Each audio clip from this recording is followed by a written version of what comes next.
The views and opinions expressed by the program host do not necessarily state or reflect the official views and position of Sunshine Radio DZR 1026 Manila, Suarosug Media Corporation, and Sunshine Media Network International. Para sa Diyos at sa Pilipinas nating mahal. Kailangan yung tayuan yung prinsipyo.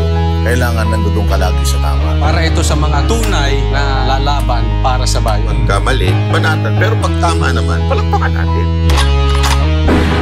Yan ang Banateros, walang inuurungan. Pag tama, palakpakan. Pag mali, ay babanatan. Yan ang Banateros, boses ng ordinaryong Pilipino. Banateros ay walang makakaawan.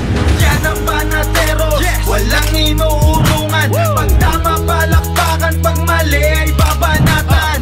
Yan ang Banateros, boses ng ordinaryong Pilipino. Banateros ay walang makakaawan.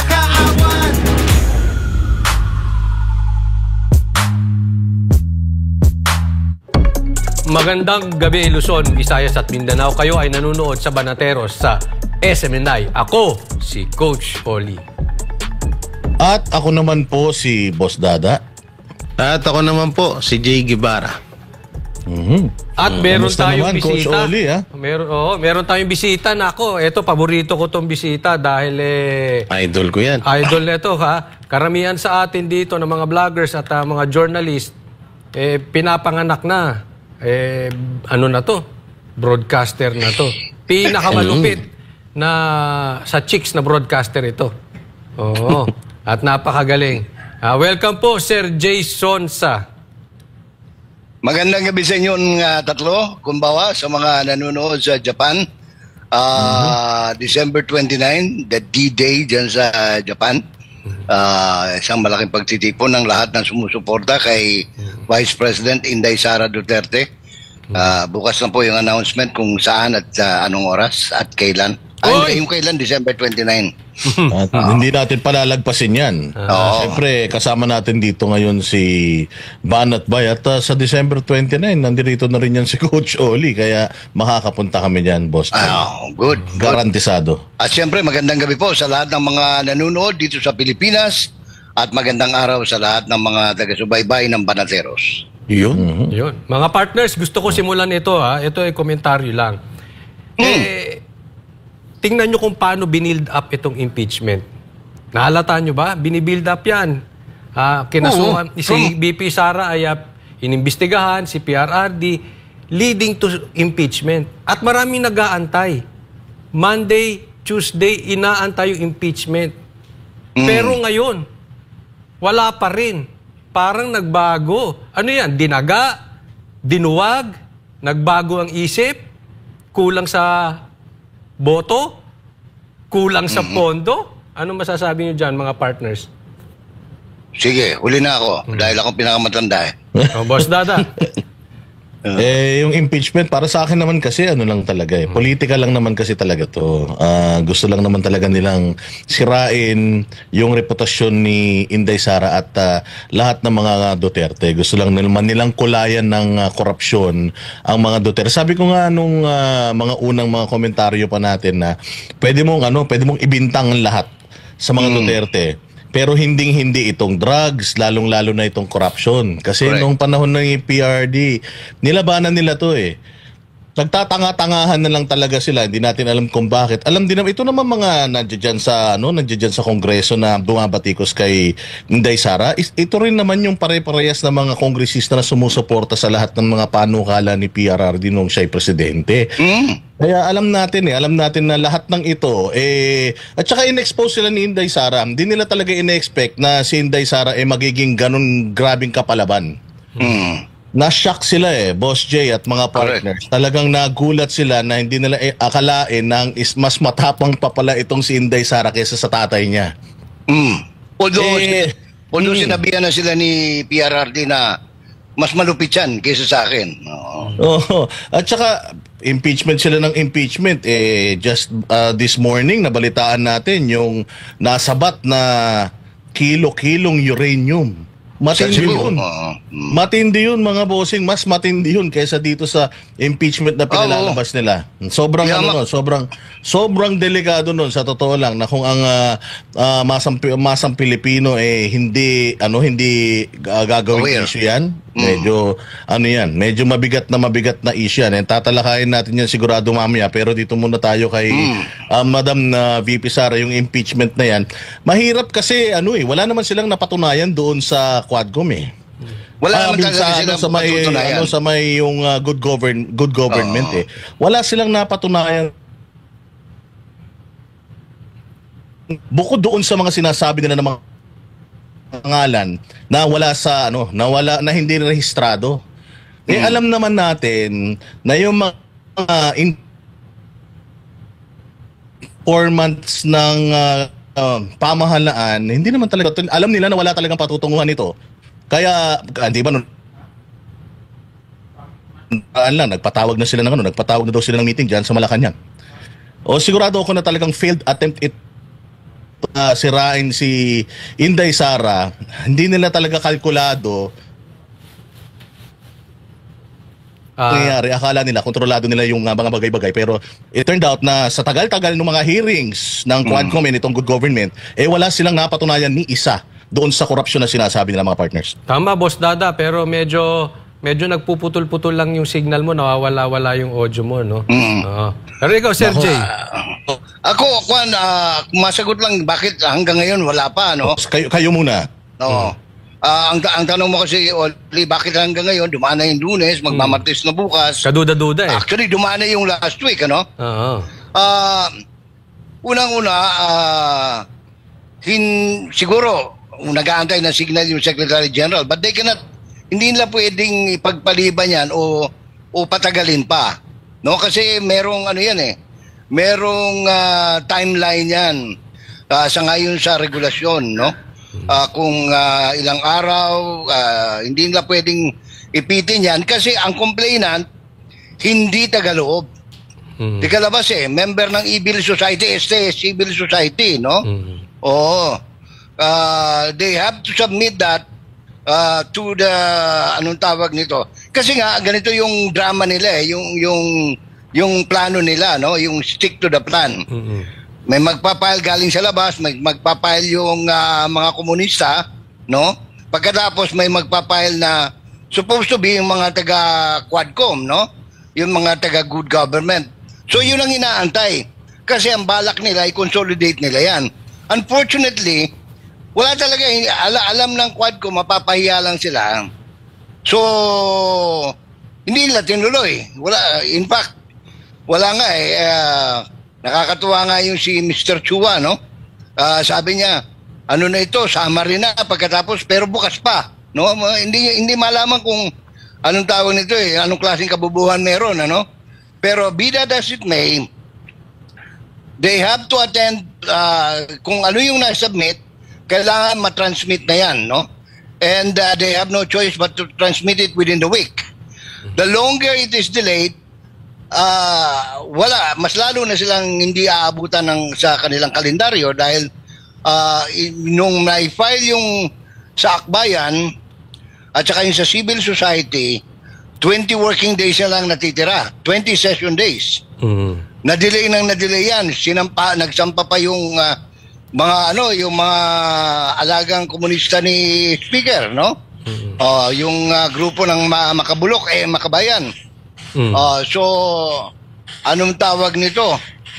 Mas lalo nang na-delay. So,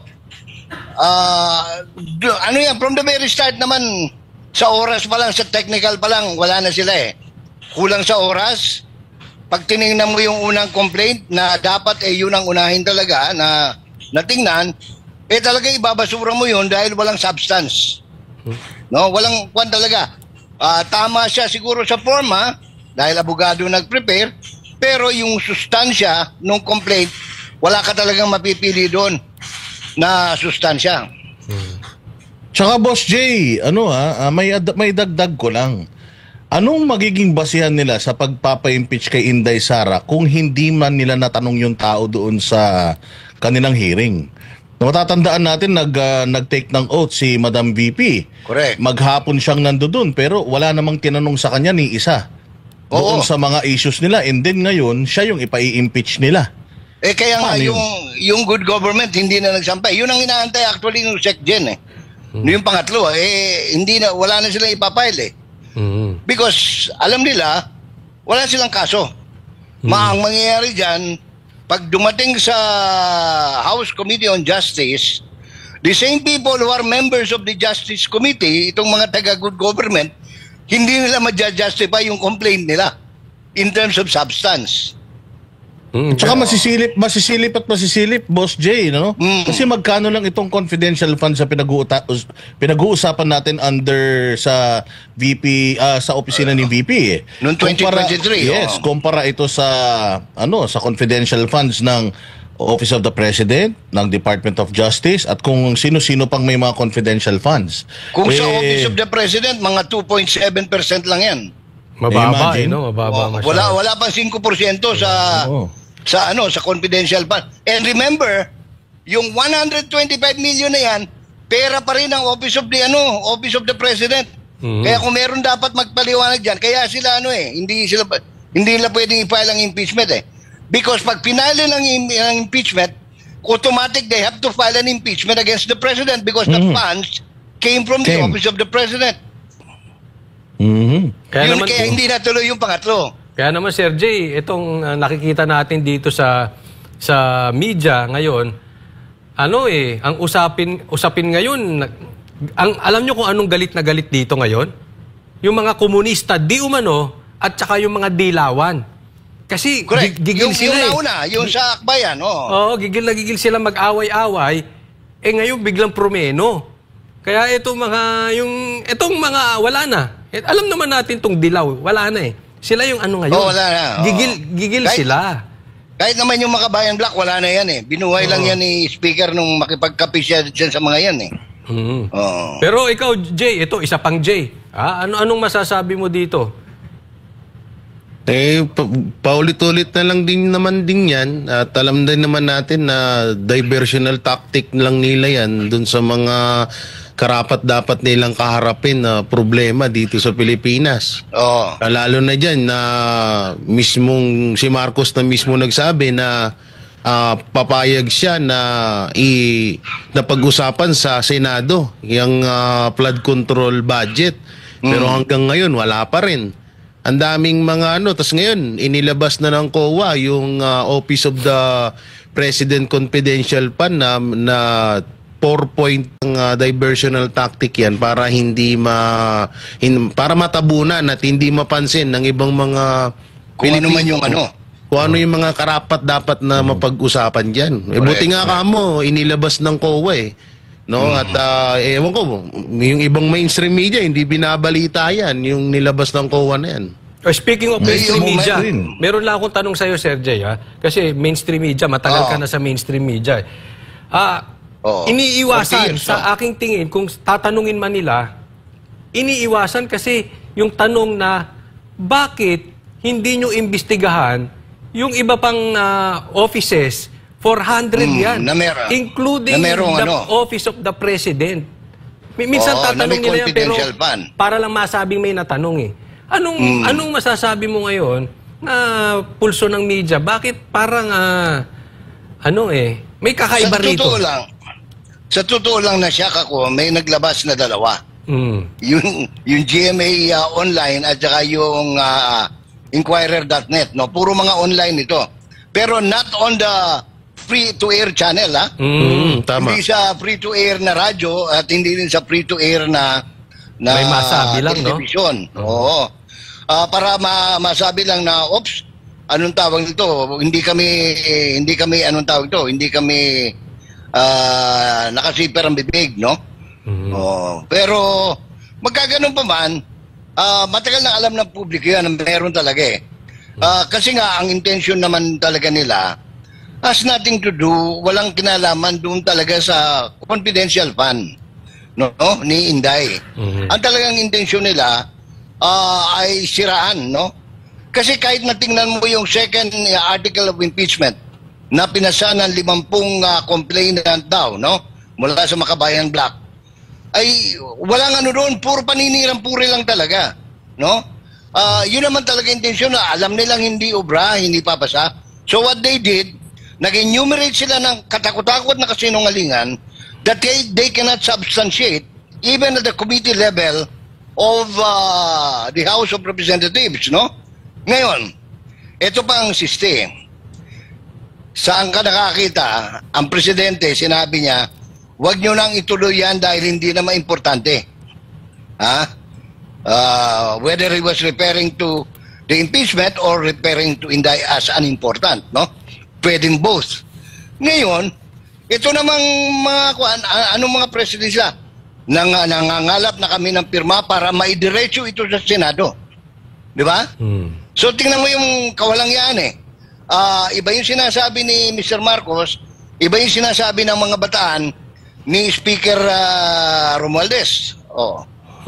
Na talagang nananadya sila. Talagang gusto nila talaga siraan at siraan si Inday. And ang problema, kahit na gusto nilang i-atras yung impeachment, na inatras naman nila, hindi na, kasi kung meron magsasampa niyan, yung Good Government and Public Accountability Committee. Wala silang choice ngayon kung hindi ituloy yan because there are 2 complaints na galing sa private sector. In which case, walang magagawa yung panawagan ni Marcos. Kasi, mandatory yan, gagawa at kikilos yung House, bagamat wala nga silbi yung mga complaint na yan. So, dito na magkakaroon ngayon ng salpukan. O hindi mo pala kaya talagang rendahan yung gobyerno, umalis ka riyan.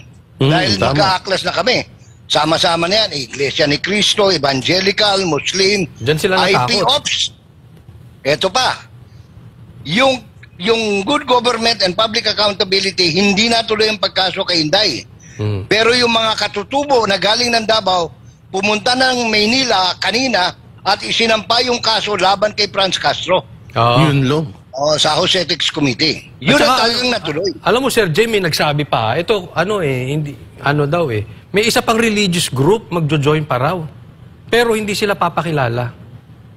Hindi ko nasasabihin ko anong religious group. Oo, marami. At saka, marami rin, basta ako, tingin ko,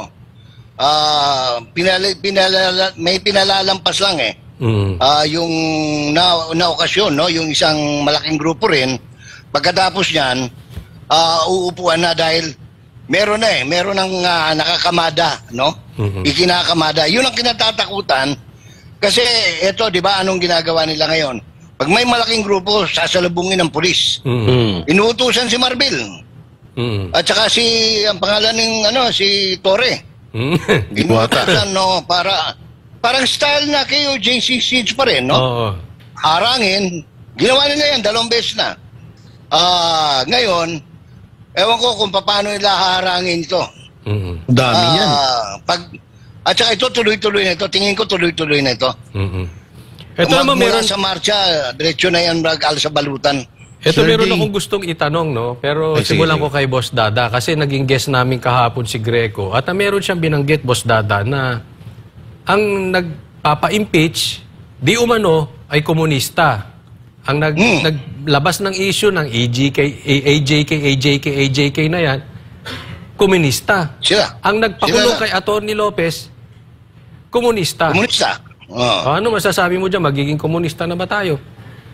Ayun na nga ang masaklap. Yun na nga ang masaklap dito, Coach Oli. Kasi napakatindi ng kampanya ni Pastor Apollo Kibuloy ng Laban Kasama ng Bayan, NTF-ELCAC at ni PRRD laban sa insurhensya. Nanalo tayo nung panahon nila eh. So nakakatuwa kasi yung mga liblib na lugar na dating kinukubkob nitong mga nitong yung mga IPs na dating kino-convert ng mga ito na maging kalaban ng gobyerno, naideklara ng gobyerno natin noong panahon ni PRD na insurgency free. Pero ang nakakalungkot kasi never na naging insurgent free etong kamara natin. Kasi hanggat nandiyan yung mga hayag na mga makakaliwa, walang mangyayari talaga dyan sa may 5 pang natira dyan eh. Boss Dada, may 5 pa. ACT Teachers, Gabriela, Kabataan, Abang Lingkod, yung saan nga nakakita eh. Kaya nga kung tawan-tawa doon sa pinasumon yung yung sa PSA, yung National Statistician. Pinapahanap yung mga birth certificate, marriage contract, address nitong mga 600 plus, no? Wala ka talaga makikita rin dahil mga confidential, mga assets yan intelligence asset Sabi ko nga, kung katangahan lang talaga kasi wala talaga yan, kaya nga nom de guerre yan kasama nila mismo dyan sa committee nila. Si Kaparali Luwalhati, wala rin yung walang birth certificate dyan. Pero kung pinahanap nila pangalan ni Joseph Steven Paduano, makikita yun. Oo. Si Attitude Boy. Baka magalit yun, mag-tantrum. Kasi, ang problema kasi rito, itong mga komunistang ito, kahit naman yung akbayan, yung tabingi ang mukha, at saka yung buhok na, ewan ko kung buhay pa ang barbero noon, yun. Si party list din yun Party list din, sa akbayan yun, sa akbayan. Mga party list ang yung ba, Sir Jay? Sir Jay Sonsa, yung AKAP ba? Ano ba yun? Ano bang, sakop pa ba ng, ng NPA yun? Ng mga makakaliwa? AKAP ba yun? Yung sinasabi ni Marcoleta?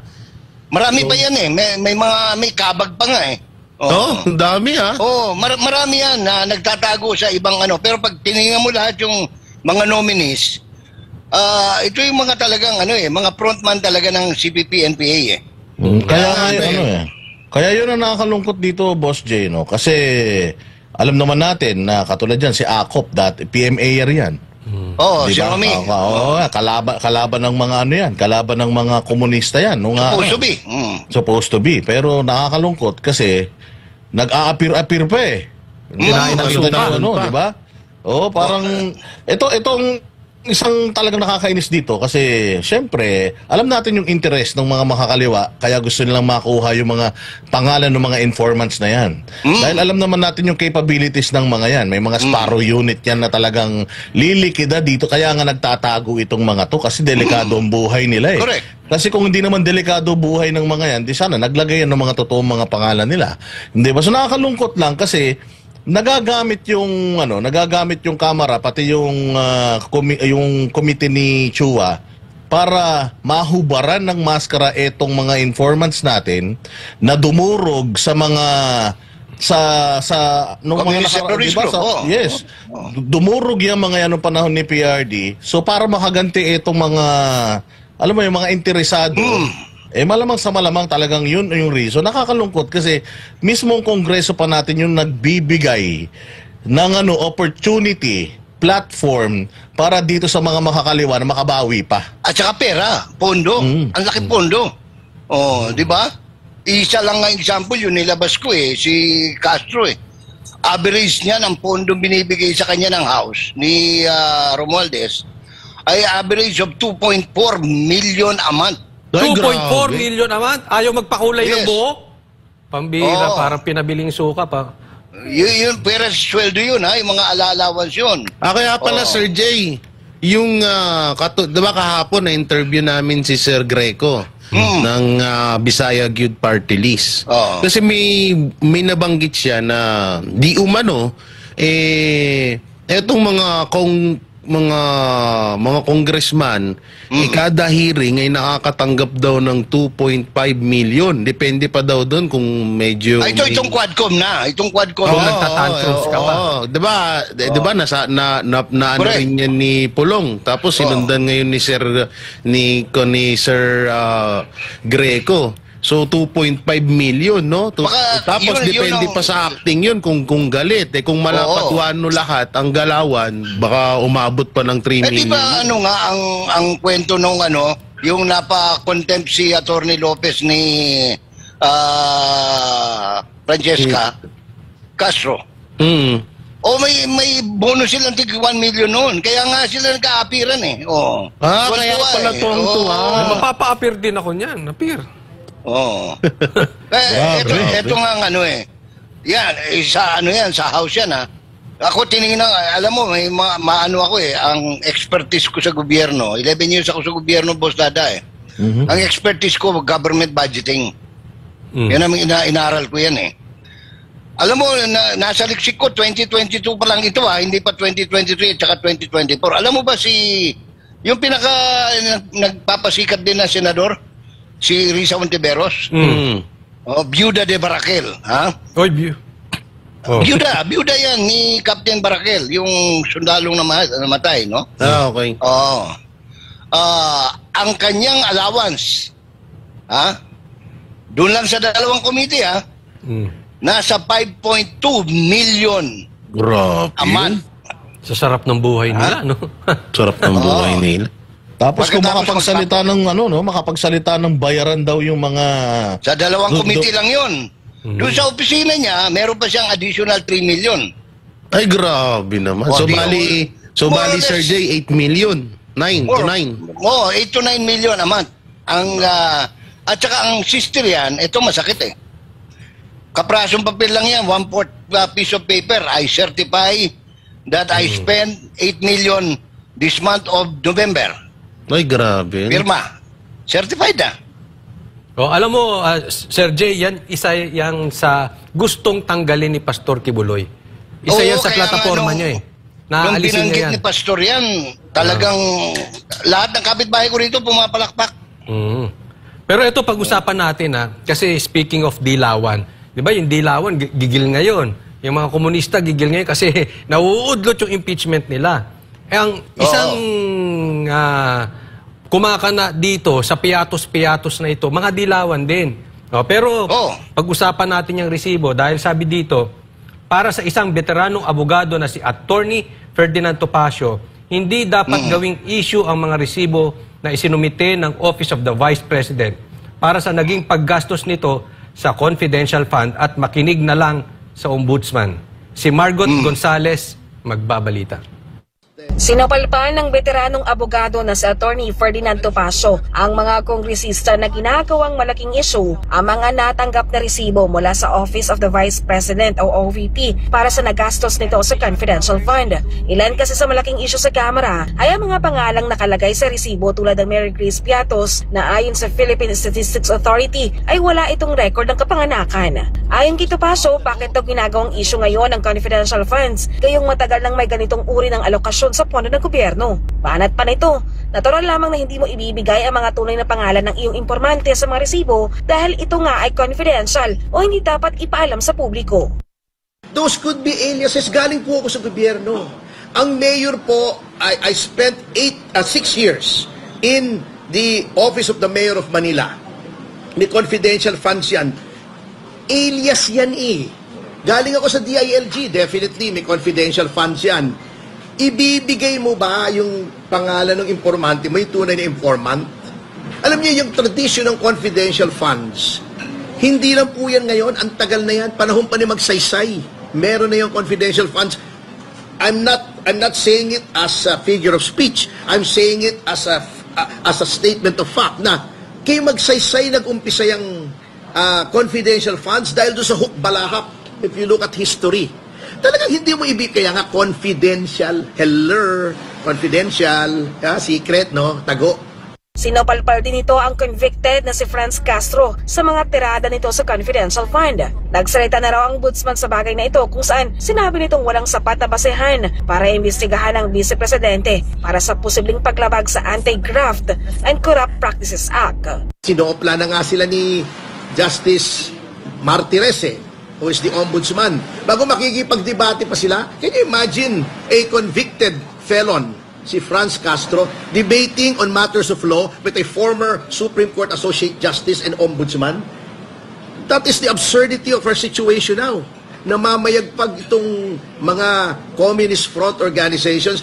Dagdag pa na Atty. Topacio. Do you know that after Chairman Cardemo was removed from the National Youth Commission, the Kabataan Party List entered into a MOA with the National Youth Commission. Nakapasok na naman yung mga dubious organizations linked to the communist insurgency.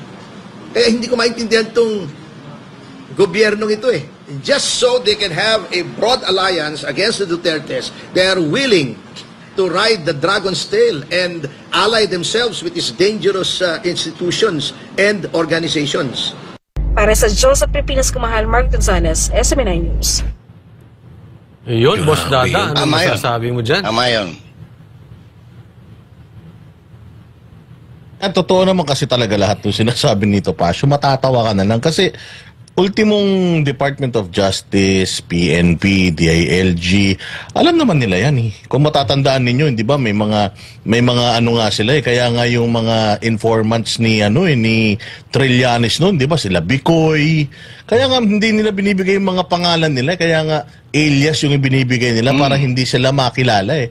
So alam naman nila yan, pero pinagpipilitan pa rin nila kasi nga meron talagang utos. Iba ang iba ang objective nila. Iba ang motibo talaga nila kasi kaya naman nilang i-correct talaga eh. Kung ang usapan lang is confidential funds, sila naman ang gumagawa ng batas eh. Sila naman ang gumawa ng guidelines eh kung paano yung liquidation ng ng confidential funds. Hindi naman yan COA ang naglagay ng ang tawag ba diyan na Boss J yung rules and regulation, kumbaga, for the lack of better term, sila ang gumagawa niyan eh, yung mga IRRs, hindi ba? Oo. Sila ang gumagawa eh. Although itong ang guideline lang dyan, porsyento lang eh. Alam mo, sa kaso, yung binanggit ni Attorney Topacio kanina, sa local government. Alam mo, mayor governor, yun ang LGU, di ba?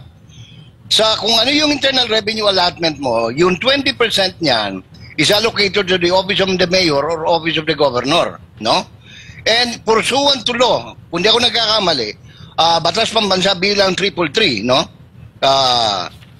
Yung 40%, nung 20%, yan ang confidential and intelligence fund, discretionary fund ng mayor o ng gobernador.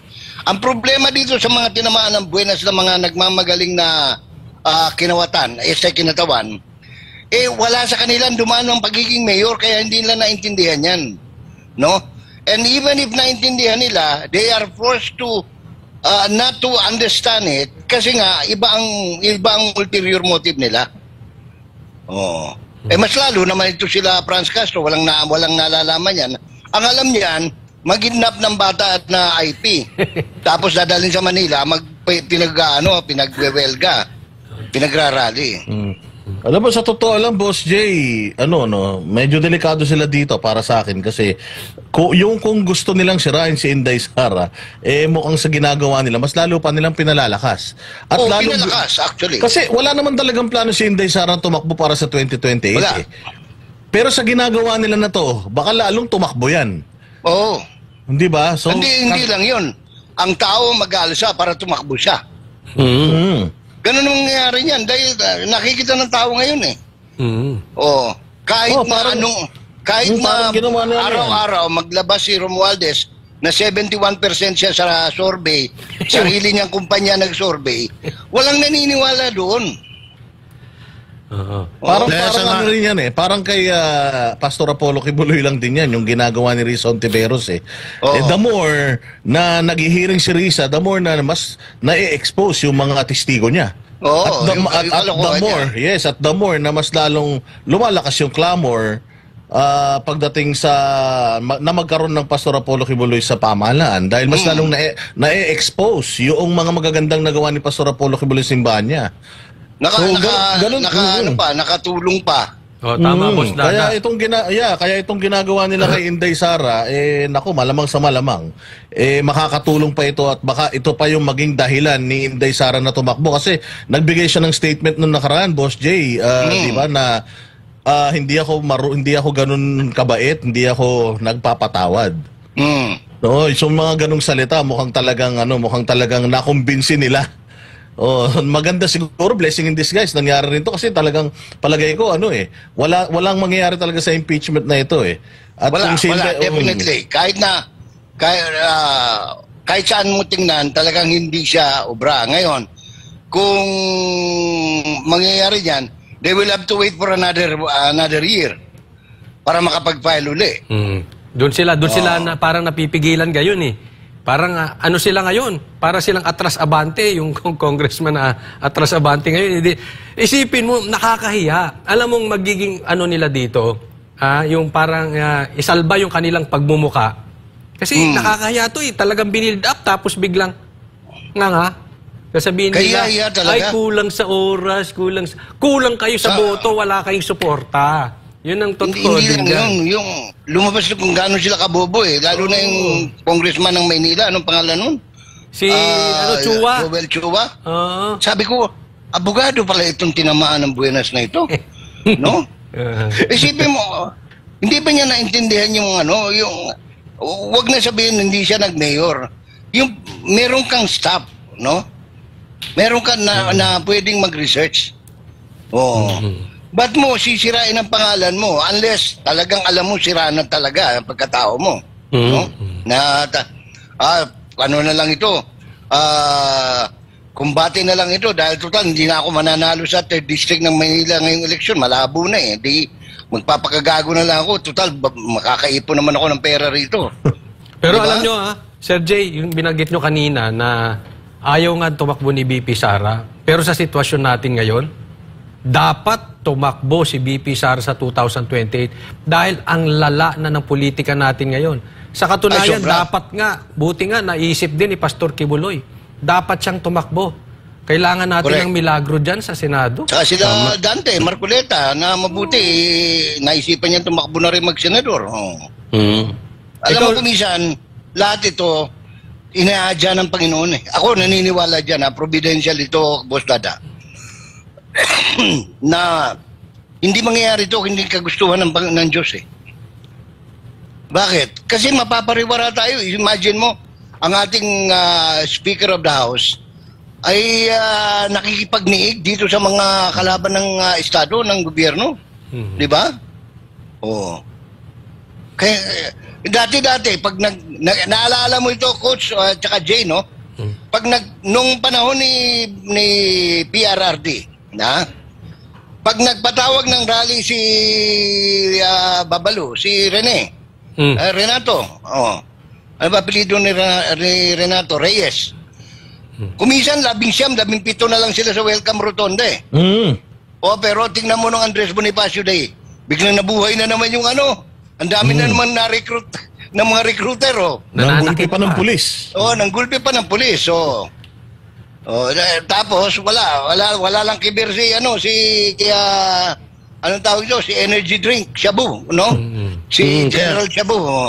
Kaya nga Boss J, kaya nga karapat dapat na talagang simulan yung plano ng ibang mga relihiyon na kumilos na kasi kabastusan yan unang-una sa iglesia ni Cristo. Sabihin na natin sa KOJC pa lang, ilan ba ang KOJC? Milyon ang KOJC.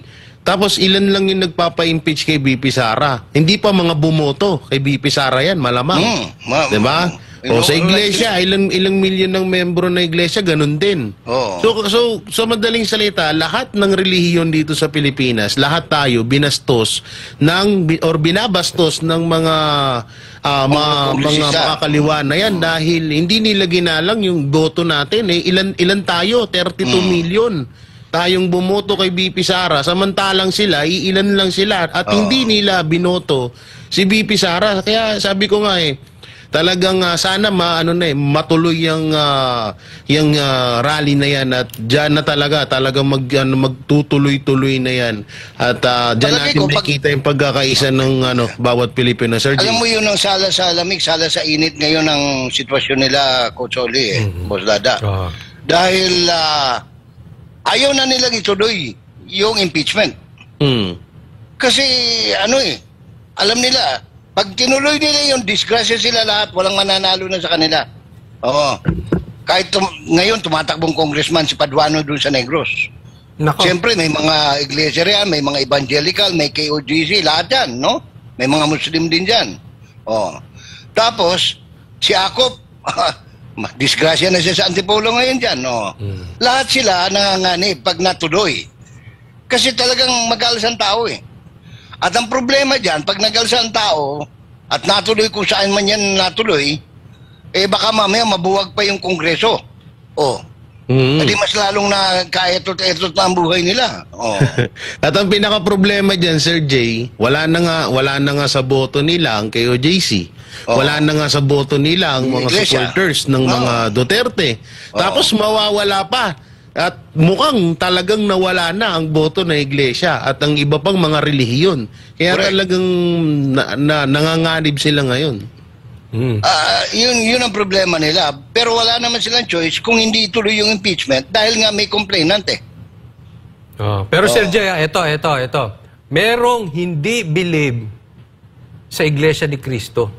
Mamaya, pag-usapan natin yan. Mag-break po muna tayo. Huwag po kayong aalis. Magbabalik po ang programang Banateros. Yan ang Banateros, walang inuurungan. Pag tama palakpakan, pag mali ay babanatan. Yan ang Banateros, boses ng ordinaryong Pilipino. Banateros ay walang makakaawan.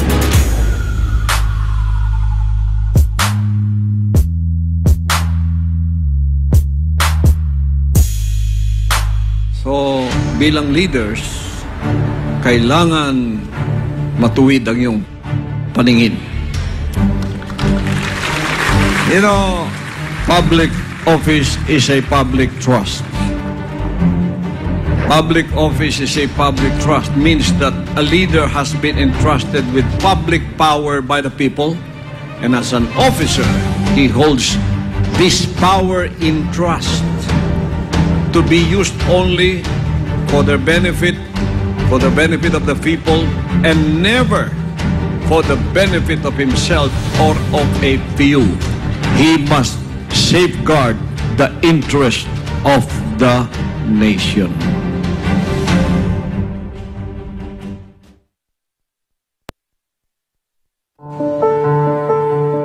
Mula noon hanggang ngayon, walang nagbabago sa tungkulin ko sa inyo.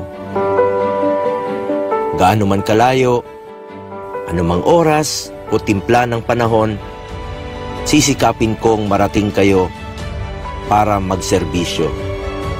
At para sa oras ng pagdadalamhati,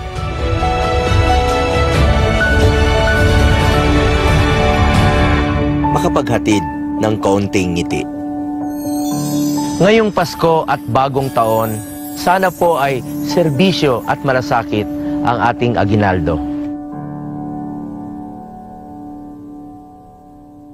Dami ko nang in-applyan, wala pa rin akong trabaho. Ang taas na naman ang tuition fee sa eskwela. Nakaligtas ka nga sa COVID, hihimatayin ka naman sa taas ng bayarin sa ospital. Ang party list na subok na sumaklolo sa mga kapabayang humihingi ng tulong sa panahon ng kagipitan. Piliin ang party list na nagbibigay ng malaking help sa mga problema ninyo. Help Pilipinas Party List!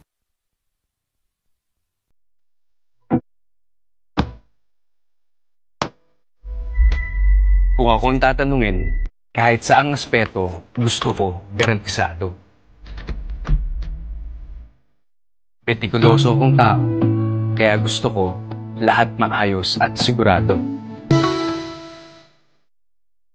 Lahat quality, yung hindi ako makukompromiso, pero sulit ang presyo. Ganyan ang clean fuel, kaya dito, panatag ang loob ko.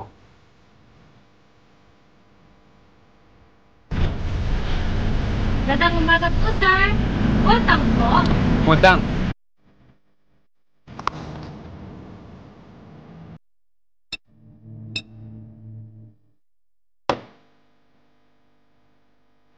Kung gusto mo ng dekalidad na gasolina, pero sulit ang halaga, mag-clean fuel ka.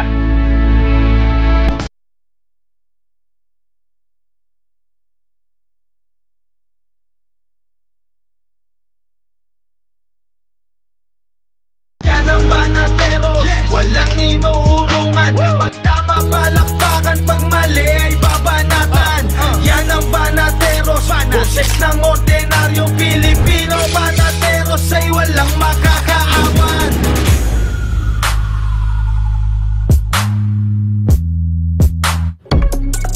Yan, tayo po ay nagbabalik at pag-usapan natin ito yung may binabanggit po itong mga dilawan, mga experts kuno. Yan ang mga yung Iglesia ni Cristo, pag ano lang naman yan, pagka sure win na sila, or yung ano lang yan, less than 1 million lang naman yan, yung boto nila nationwide. Sila nagsabi yan, ako'y naniniwala sa lakas ng Iglesia ni Cristo. Pero itong medyo kakaiba talaga. Sabi ko sa inyo, sila yung gigil pag-awayin ng Marcos Duterte. Ano masasabi niyo sa mga partners? Kasi gagawa ng ng paninira, no? Lusaw na eh. Oo. Wala silang choice, pero makikita naman yan eh. Pagdating ng pag talagang sinubukan nila at hindi sila nakinig doon sa panawagan ng presidente na ihinto nyo na yan, yun nga problema lang dito. Paano nila ihinto ngayon? Because they allowed it. Tinanggap nila yung yung complaint, 2 complaint eh. So, mangyayari dyan, sala sa lamig, sala sa init. Kasi pag hindi naman nila inasikaso yung 2 complaint, pwede naman silang file ng kaso sa ombudsman. Dereliction of duty. Malamang yan, Sergey, kapag na na naman si Marcos, mag-iaalibay niya na naman yung mga sila Castro. Ganun ang gagawin nila. Pero yun nga, alam mo yung sinasabi ni Boss Dada kanina, nagkamali sila ng panansya. Hindi nila nabasa yung lahat, hindi lang si Inday, kundi yung takbo ng panahon. Hindi nila nabasa eh. Na-underestimate. Ang masakit pa dito, ginamit pa ng Iglesia yung kasinungalingan na sinabi ni Marcos na tutol siya sa impeachment kay BP Sara. Kaya talagang kasi nakikiisa sila sa presidente. Yun ang pagkakasabi ng Iglesia, di ba? Nakikiisa po bilang pakikiisa ng Iglesia ni Cristo sa kanaisan para sa katahimikan at pagkakaisa ng bansa na nais ng presidente. Kami po ay maninindigan laban sa anumang impeachment, no? Kasi kasiraan yan, no? Namati ron si BBM para siyang ginisa sa sarili niyang mantika. Boss Dada. Hindi, yung patungkol dyan sa mga kapatid nating Iglesia, makikita naman natin yung reaction ng Congress eh. Di ba usually ang Kongreso kapag merong kumakampi sa kalaban nila, which is sa mga Duterte, ano yan, critical ang mga yan. Talagang lintik ang mga young guns kapag sumagot, sarcasm overload talaga mga yan. Pero nung nagdeklara ang Iglesia ni Cristo, nakita nyo ang bait-bait nila, na nire-respeto nila yung opinion ng Iglesia ni Cristo dahil aligned naman daw siya sa gusto ng presidente and so on and so forth. So, ugali naman ng mga dilawan yan na maliitin yung mga bagay-bagay kasi gusto lang talaga nilang ipwesto ulit yung sarili nila. Sabi ko nga kanina, lusaw na yung mga yan. Kailangan nilang gumawa ng mga taktika para makabalik ulit sila sa kapangyarihan. Ito ang bumuhay nga lang yan si Speaker Romualdez eh. Matagal, nailibing na nga yan halos eh. Di ba? Nainuduro na nga eh. Di ba? Natatandaan nyo yung 8 inuduro, di ba? Diretso inuduro. Ganun na nangyari sa Dilawan tsaka Pinglawan eh. Pagkatapos, binalik. Inalagaan. Tingnan mo itong sa obsession ni Mr. Romualdez na maging vice-presidente, mag-presidente, mag-prime minister, kung ano man yung gusto niya, sa obsession niyang yon, ang ginawa niya, ginamit niya lahat. Ginamit niya ang Dilawan, ginamit niya yung mga party list, ginamit niya ang mga komunista. Tingnan mo, lahat ng chairman ng pagkakapirahang committee, o critical committees, puro party list ang mga chairman. Chairman ng appropriations, ako Bicol, di ba? Chairman ng human rights, kinuha niya si Abante na may sariling mundo, di ba?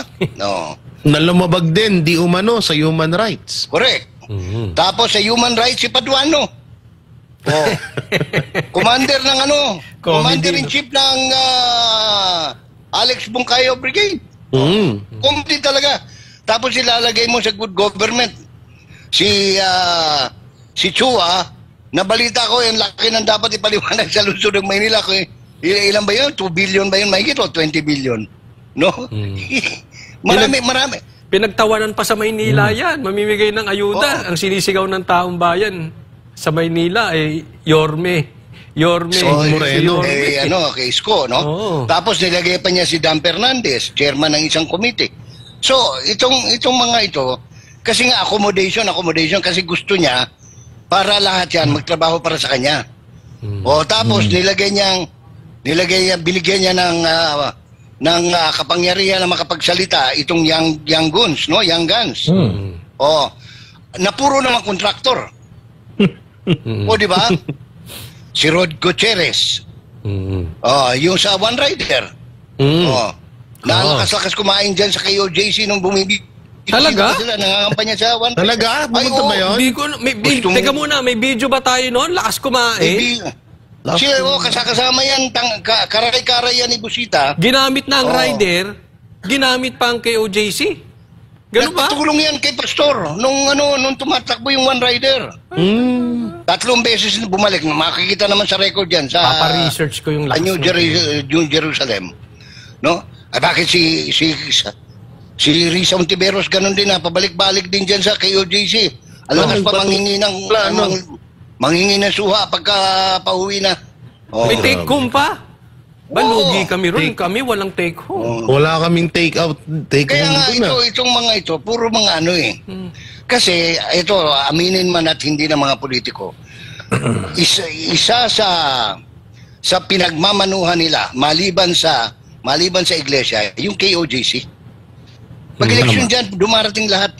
Birthday ni Pastor, dumarating lahat. Tsaka Sir J, kitang-kita naman dun di ba? Nasa hallway ng studio ng picture, hindi pwede magsinungaling. Hindi sila pwede magsinungaling kasi ultimong pagtakbo ng pagiging senator ni Bongbong Marcos nandun pa rin at halos lahat nandun At saka yung announcer ng babastos. Nandun din. Si Nonnie Castro, nang tumakbo, nagpa-pray over pa yan. Wow. Andun ako nagpa-pray over yan Pero may picture si Pastor doon sa isang kilalang politiko, hindi ko nababanggitin ko sino. Pero hindi pangiwi. Diretso papa nga Nanginginig pa lang. Balik yun. Balik yun? Iwi na, coach. Niwi na yun noon. Iwi na? Oo. Nangangatal. Kaya nga natusta na yun. Kasi ang Coach Oli, ang droga, kapag kabago ka pang gumagamit, nakakapogi pa yan. Pero sa katagalan, nalulutuin na niya pati utak mo, ayan na. Pati eyebags na nalalabas yung niya. Pero ito may nauuso ngayon mga partners may nauuso. Mga kongresistang makakaliwa. Sinampahan ng reklamo sa House Ethics Committee ang isang makakaliwang kongresista. Alamin kung ano ang grounds o mga basihan ng reklamo. Alamin sa report na ito ni MJ Pogi Mondihar. Mula Mindanao ay dumayo pa dito ngayong araw ang ilan sa ating mga kapatid na IPs mula sa tribo Talaingod para sampahan ng reklamo ang isa sa mga itinuturing nilang kalaban ng tribo. Pinatatanggal ng tribal leaders ng Talaingod, Davao del Norte si ACT Teachers Representative Franz Castro. Si Castro ay naunang tinukoy ni dating Pangulong Rodrigo Duterte bilang prente ng teroristang grupo na New People's Army UNPA. Ayon sa IP leaders, walang karapatan si Castro na manatili bilang congresswoman dahil convicted ito sa kasong child abuse. Parang walang respeto, bakit nandyan pa rin siya sa kongreso? Saan pa ni Dato Kausing, malaking pasakit ang dinulot ni Castro at ng mga kasama niyang NPA recruiter sa kanilang tribo. Diin niya, walang kapatawaran ng gulong dinala ni Castro at ng iba pang CPP, NPA, NDF legal front sa Kongreso. Bukod kay Castro, tinukoy rin ni dating Pangulong Duterte ang Gabriela, Kabataan at Bayan Muna, mga party list na prente din ng NPA. Gusto namin na marinig yung sa aming hinaing na matanggalan siya, mapaalis isip congresswoman sa ating bansa or kasi parang iba talaga sa aming customary law kasi parang wala na kaming wala nirerespeto yung law namin. Deklarado bilang persona non grata ng tribong Obabanuvo si Castro at iba pang leftist lawmakers. Bukod kay Castro, convicted rin sa kasong child abuse si former Bayan Muna representative sa Turo Campo. Ang kaso ay nagugat sa insidente sa Talaingod noong 2018 kung saan dinukot ng grupo na Castro Tocampo ang 14 na minor de edad mula sa Salugpungan School. Ayon naman kay Attorney Israelito Torion na sinamahan ng IP sa paghain ethics complaint, dapat may aksyon ng Kamara sa reklamo ng IP sector kahit may apila mga kaliwang mambabatas. Dapat rin ani Torion na isa lang sa investigasyon ng kongresista.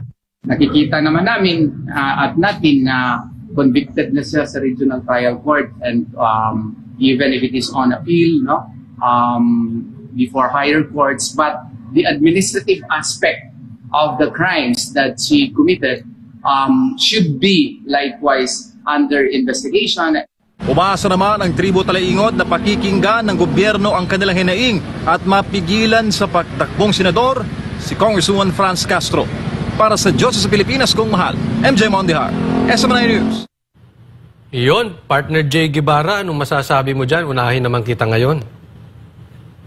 Naku, talagang wala na tayong sa tutusin. Paano nauubos na nga yung mga sasabihin natin dyan sa mga yan, gawa ng wala naman na tayong karapat dapat pang asahan dyan sa mga makakaliwa na yan.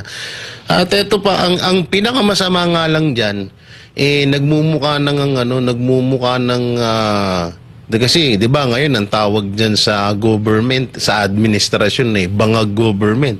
Ngayon, ang tawag na nga halos sa NPA government na kasi napapaikutan na at parang yung mga NPA na yun nasusunod at parang yung mga NPA pa yung talagang nagmamanipula dyan sa gobyerno kasi yung mga nangyayari naman lahat na panggigipit, lalong-lalo na kay Vice President Sara Duterte, isang salita lang naman dyan ni Marcos, titigil naman agad yan.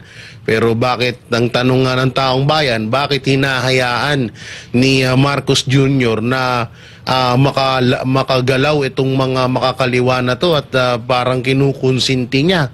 Samantalang hindi niya inisip na itong ginagawa ng makakaliwa na to siya mismo ang napuputukan.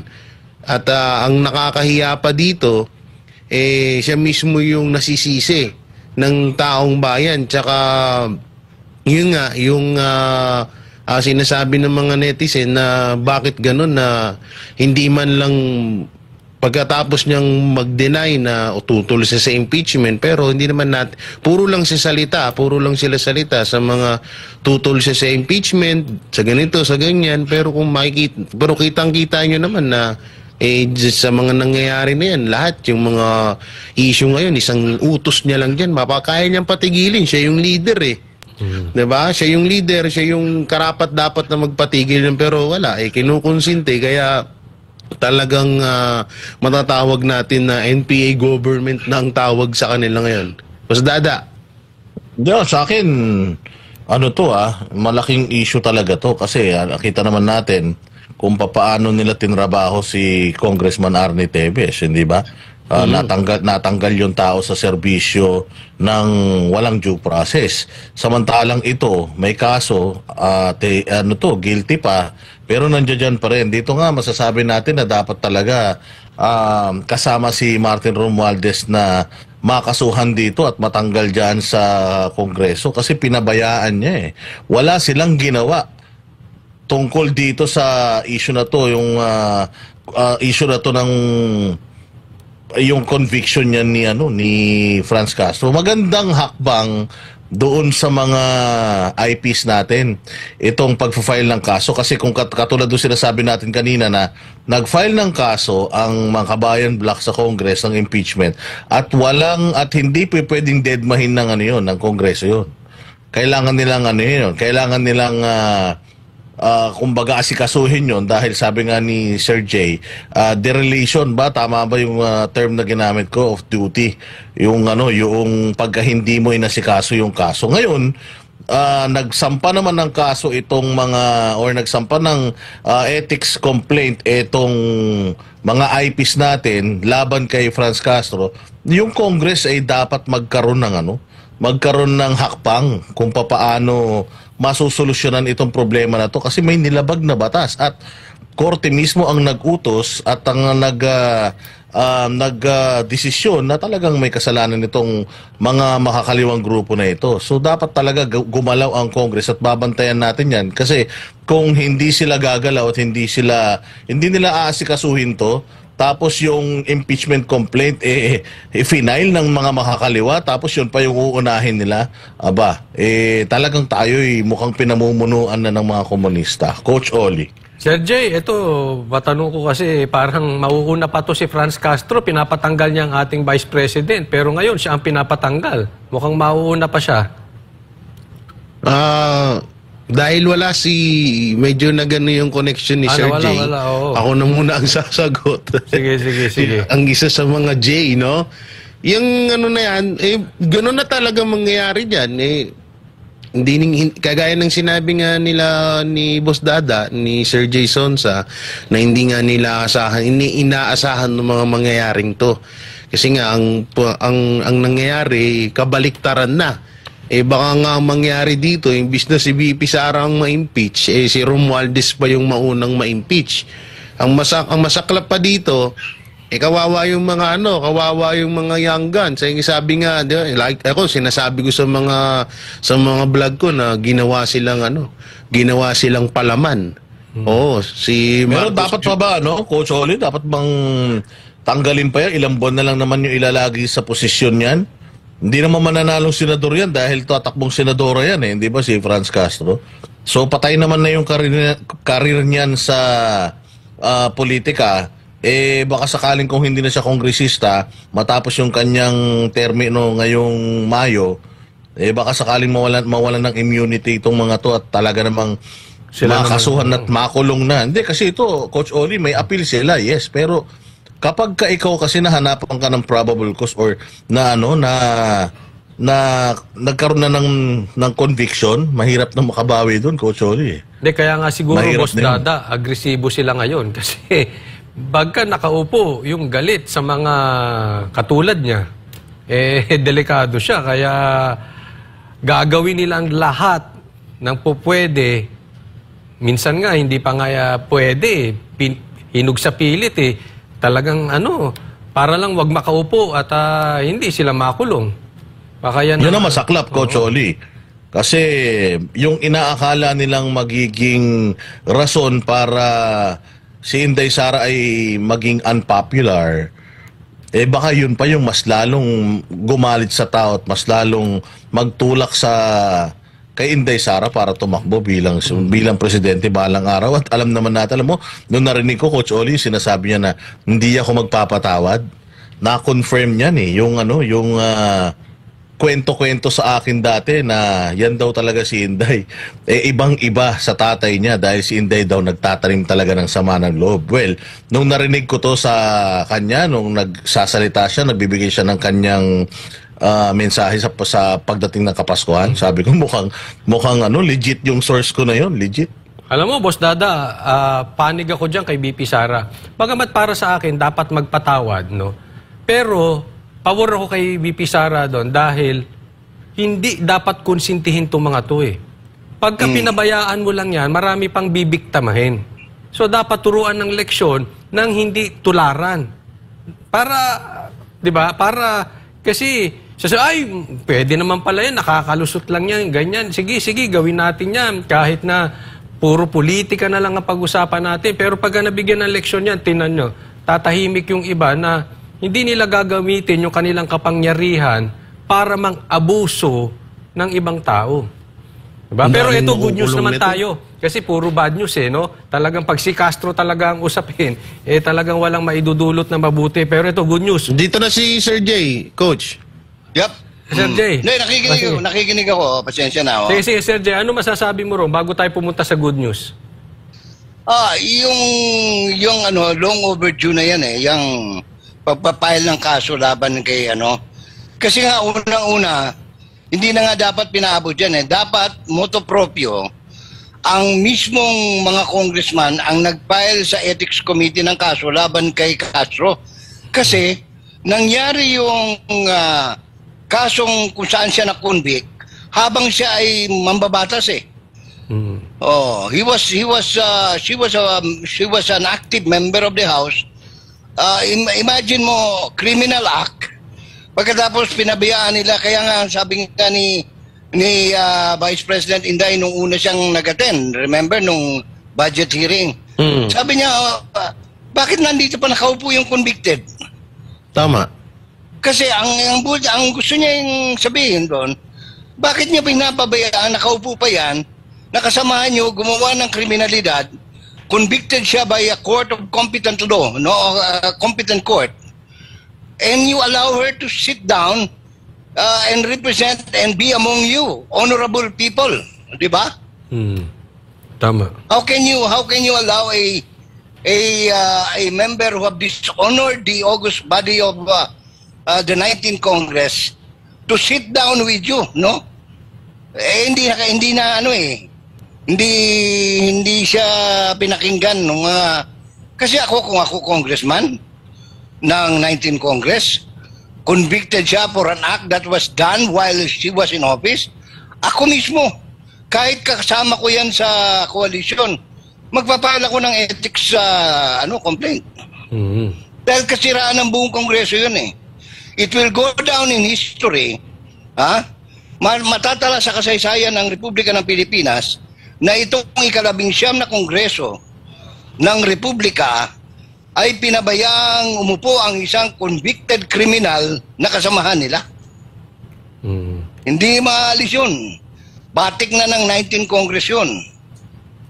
Hindi lang, may dagdag ko lang, hindi lang si Franz Castro yung convicted dyan. Meron dyan yung 4 counts na binutatan ni Congressman Marcoleta.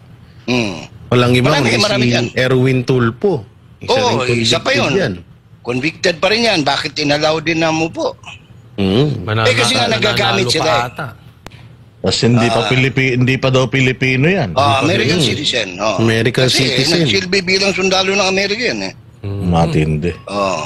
Talagang kakaibang sitwasyon natin ngayon. Baliktad na kasi talaga. Kasi ang nangyari, Boss Dada, Coach Orly, lahat ng pwede lang magamit para sa kanilang obsession. Hindi na ambisyon eh. Obsession, ginamit nila. Sige mga partners, ito pag-usapan naman natin, good news. Upang mapigilan ng soil erosion at posibleng landslide sa barangay San Antonio, Sibulan, sa Negros Oriental, isang hakbang ang pinagkaisahang gawin sa lugar. Kung ano ito, alamin natin sa balita ni Cassie Estocauning. Naging makasaysayan ang pagsagawa ng isang malawaking tree planting activity na may temang One Tree, One Nation sa Barangay San Antonio, Sibulan, Negros Oriental. Ang makakalikasang proyekto na ito na isinagawa malapit sa lugar ng irigasyon ay pinangunahan ng Sunshine Philippines Movement sa ilalim ng inisyatiba ni Pastor Apollo C. Hibloy ng The Kingdom of Jesus Christ. One Tree, One Nation, Renew Pastor! Ang tree planting activity ay naglalayong magtanim ng daan-daang puno ng nara, lumboy, rambutan at lansones bilang tugon sa mga hamon ng climate change at mapigilan ang erosyon malapit sa irigasyon sa nasabing lugar. Maliban sa pagbibigay ng lilim at ginhawa sa kapaligiran, inaasahan ding ang mga itinanim na puno ay magiging dagdag na mapagkukunan ng pagkain at kabuhayan para sa mga residente ng lugar. Iba't ibang sektor ang nagkaisa para sa aktibidad na ito. Kabilang sa mga nakilahok ang mga mag-aaral mula sa Silliman University at Negros Oriental State University o NORSO, mga kabataan mula sa Sangguniang Kabataan at mga opisyal ng lokal na pamahalaan ng Barangay San Antonio. Sama-sama silang nakiisa sa layunin ng One Tree, One Nation Initiative na pagyamanin ang kalikasan habang nagpapalaganap ng pagkakaisa sa komunidad. There's going to be a beginning or start of giving the solution of the problem, and we are thankful that namin sa mga barangay magsugod ang mga activity. So, ilabi na ining ato ang tree planting, pinaka-importante sa ato ang kinaiyahan nga kinahanglan gyud nga mananumta tungod sa ato sitwasyon karon nga upaw na kayo ang mga kabukiran, nausog na ang sistema sa atong kinaiyahan. Munang ang kahoy mo'y pinaka-importante kanato nga sumpay sa atong kinabuhi. Kayo wala na kini sama ini karon nga upaw na kayo ang kabukiran, so makita na to nga wala na niong sakit na kayo ang init nga mudapat sa atong panit, lumikan nga wala na kulang na og buwan kanay kahoy. Ako nga solusyon sa atong problema karon din sa atong environment nga diin ang baha o ang atong climate change o uban pa nga mga kalamidad nga masulbad pinaagi niya ang gilimot nato karon nga tree planting o kabay pa nga maabot ang panahon nga kining mga kahoy nga ato gipananom karon mamahimo kini nga prevention sa unsa man nga mga kalamidad nga maagapan pohon o mawa na ang atong problema nga atong na-experience karong panahon. Ang inisyatibo ay bahagi ng mas malawak na advokasya ni Pastor Apollo C. Quiboloy para sa kalikasan at pagpapabuti ng kalidad ng buhay ng mga Pilipino. Dahil ayon sa butihing pastor, ang pagtatanim ng puno ay hindi lamang para sa kasalukuyan, kundi para rin sa kinabukasan, kaya naman dapat tayong magkaisa sa pangangalaga ng ating kalikasan. Samantala, lubos ang pasasalamat ng mga residente at mga kasaling organisasyon kay Pastor Apollo sa kanyang pangunguna at walang sawang suporta para sa kalikasan. So, Pastor Quiboloy, naning bason sa ako ang part na bilang kapitan. Salamat, saludo ko sa imong pagdumala bilang pastor. Nagunahuna ko sa mga katawhan din sa Pilipinas nga sama ini ron bisag kini lang ning bayani nakakayo sa amoa. Og salamat sa programa sa atong may kubang magbalantay Pastor Apollo C. Quiboloy tungod sa iyang plataporma karon dili lang dinhi sa Negros Oriental kundi sa tibok Pilipinas o sa tibok kalibutan nga kining tanan sinugdanan pa lang og daghan ang makabenepisyo niini. Daghang salamat, Pastor. Ang mga itinanim na puno ay hindi lamang magbibigay ng mas maaliwalas na kapaligiran, kundi magpapalakas din sa reserba ng tubig malapit sa irigasyon, magsisilbing proteksyon laban sa soil erosion at magpapataas ng biodiversity sa lugar. Hinimok din ng barangay captain ng San Antonio ang mga tao upang magtanim din sa kanilang mga lugar. So munang ako nanawagan sa tibok katawhan nga naginaot ko nga kini dili kay kinirang barangayan ako mo'y mapukus, so naginaot ko nga mga ubang mga kasikbit nga mga barangay sama ini nga mananong. Bukod dito, ang mga puno tulad ng rambutan at lansones ay maaaring maging karagdagang pagkakakitaan ng komunidad sa hinaharap. Ang matagumpay na pagsasagawa ng One Tree One Nation Initiative ay nagpapatunay na posible ang pagkakaisa ng mga mamamayan sa ngalan ng kalikasan.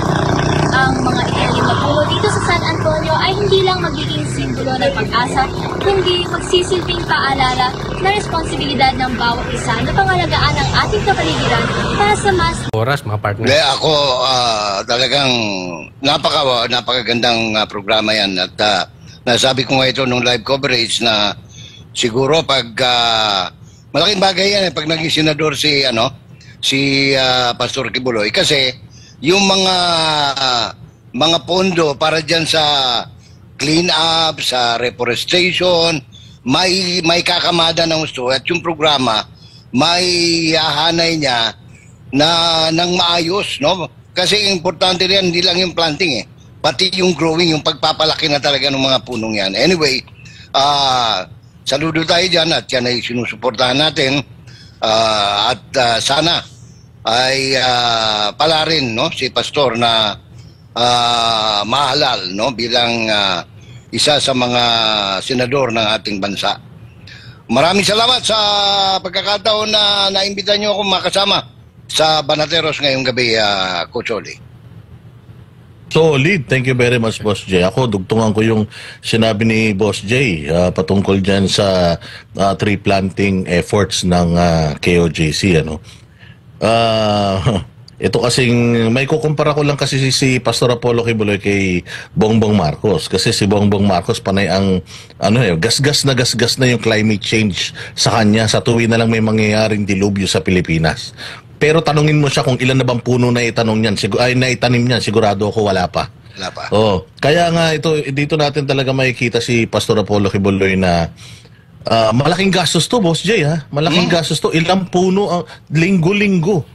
Ilang puno ang itinatanim nila? Kailan pa nagsimula ito? Parang isang buwan or magdadalawang buwan na yatang ginagawa to na halos linggo-linggo. Every weekend, Yes, imagine mo gaano nakalaki yung ginagastos ng nila Pastor Apollo Kibuloy para lang sa pagpapaganda ng Pilipinas. 'Di ba? May mga bagay kasi na kaya nating kontrolin at isa itong climate change doon sa bagay na kaya nating kontrolin. Maraming gumagamit sa climate change na 'yan, yung climate change escape, climate change card para yung kanilang corruption ay mapagtakpan. Kaya wala naman silang ginagawa para solusyonan yung climate change. Si Pastor Apollo Kibuloy, hindi pa man nananalo, marami nang ginagawa tungkol dito. Paano pa kaya kung bibigyan natin siya ng kapangyarihan para bumalangkas ng mga batas, pagtibayin yung mga nandiyan ng batas na butas pa para dito sa mga ganitong klase ng effort. So, ako talaga susuportahan natin ito at sana ang buong Pilipinas sumuporta rin dito, kalaban man o kakampi. Kasi itong bayan natin walang kulay ito isang lang to. Pilipinas, Pilipino, wala nang kulay yan. Kaya sana sama-sama tayo. Thank you very much. Yun, no? Alam niyo, talaga nito, sobrang ganda nito kasi hindi lang naman din tayo makikinabang nito, kundi yung mga susunod pang mga henerasyon ang mga makikinabang dito sa ginawa or sa ginagawa ng KOJC at sa pinagawa ni Pastor, no. Tsaka yung ibang politiko halos kalbuhin na yung mga puno-puno sa mga bulubundukin. So ngayon si Pastor, dapat nga magpasalamat sila kay Pastor Kasi dahil kay Pastor ngayon, yung sinisira nila, si Pastor naman ulit ang nagpapaganda. Kaya nga sana mga kababayan, no, maiano natin si Pastor Apollo Kibuloy na maihalal bilang senator dahil alam nyo sa mga ganito, bibihira na lang ho tayo makatagpo ng mga ganitong mga tao na handang tumulong hindi lang sa mga Pilipino kundi handang tumulong pati sa kalikasan. At ayun, maraming salamat din po pala sa buong SMNI, syempre KOJC, Pastor, sa pag-unawa sa kondisyon ko ngayon dahil alam niyo na, andito lang ako sa Pinas, wala ako sa Japan, ha, kasi may nag-comment kanina nasa Japan na rin daw ako. Wala po, nasa Pinas ako. May may karamdaman na kailangan agapan para kaya hindi ako nakapunta sa studio. Yun, thank you. Get well soon, Jay. Okay. Alam nyo, basic yan kay Pastor Kibuloy. Basic panis. Kaya nga, 4 na Sabado na. Na-witness po natin yan, 4 na Sabado. Sunod-sunod. At buong bansa po yan, ha. Hindi yan sa isang lugar lang, buong bansa. Mahirap gawin yan. Kasi po, may sistema na si Pastor Kibuloy. Isa yan sa kinabiliban ko kay Pastor Kibuloy. Yang sistema. Pag kasi ginamit mo yan bilang leader, tapos naging senador pa, yung sistema na yan makakatulong sa atin. Kaya nga yung iba magaling magsalita. Pero kay Pastor Kibuloy, madaling gumawa. Yung iba puro excuses, Pastor Kibuloy gawa ng gawa. Pansin nyo. At hindi lang yan, 4 na yan. O, 1 na lang, 5 na. Kasi sa Sabado meron pa. Kaya po tuloy-tuloy yan. Oo. Pero, at para naman sa ating Christmas countdown, kapos na po kasi tayo sa oras.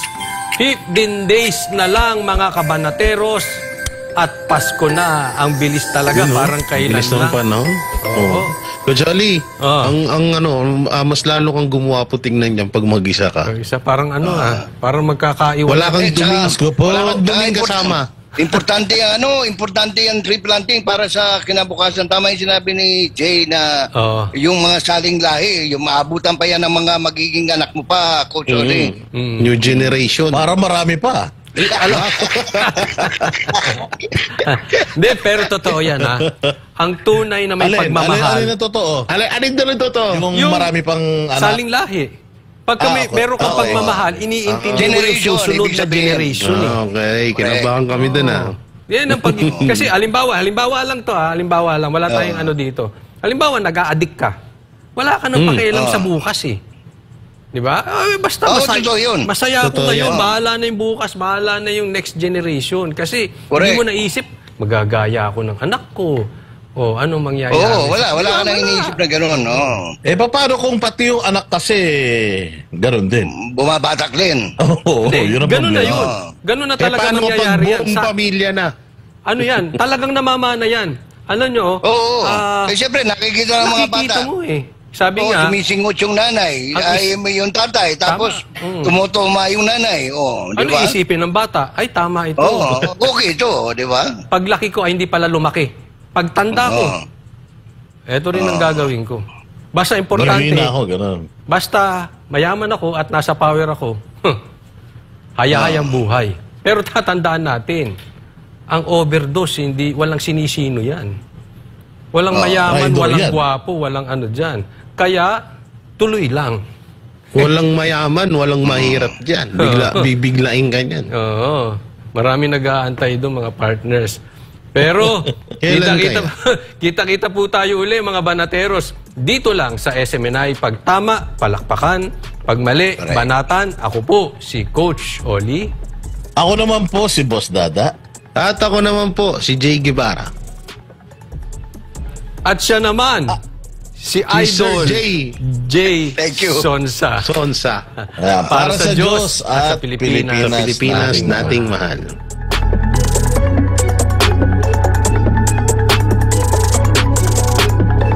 Para sa Diyos at sa Pilipinas nating mahal.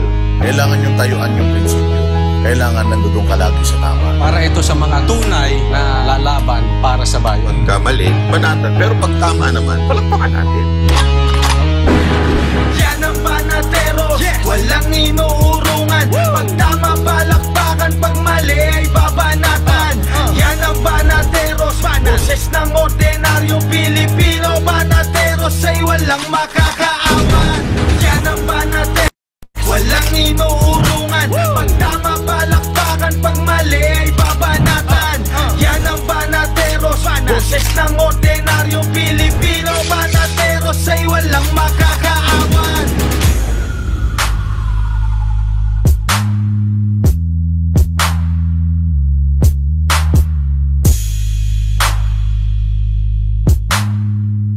The Philippines can only be united when the people will realize that we have a country of our own, stand on our own, and be patriotic and loyal to our own. When it comes for love of our country and sovereignty, we should all be one. There should be no division because we are all Filipinos. Pagdating dyan sa pag-ibig sa ating bansa, sa pagtayo sa ating bansa, huwag natin ipahiya si Jose Rizal, sila Bonifacio. Pagdating dyan, huwag dapat tayong hawakan o pakialaman ng iba. Tumayo tayo sa sarili natin. Dami ko nang in-applyan, wala pa rin akong trabaho. Ang taas na naman ang tuition fee sa eskwela. Nakaligtas ka nga sa COVID, ihimatayin ka naman sa taas ng bayarin sa ospital. Ang party list na subok na sumaklolo sa mga kababayang humihingi ng tulong sa panahon ng kagipitan. Piliin ang party list na nagbibigay ng malaking help sa mga problema ninyo. Help Pilipinas Party List! Puwersa ng Pilipinong Pandagat, Ato Nibay. Puwersa ng Pilipinong Pandagat, Ato Nibay.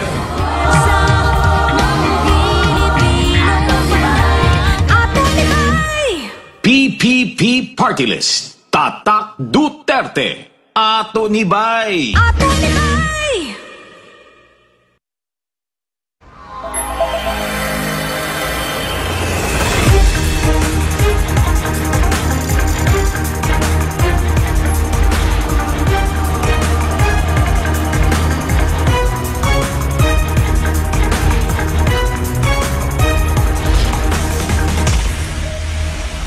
This is SMNI News Channel. Truth that matters.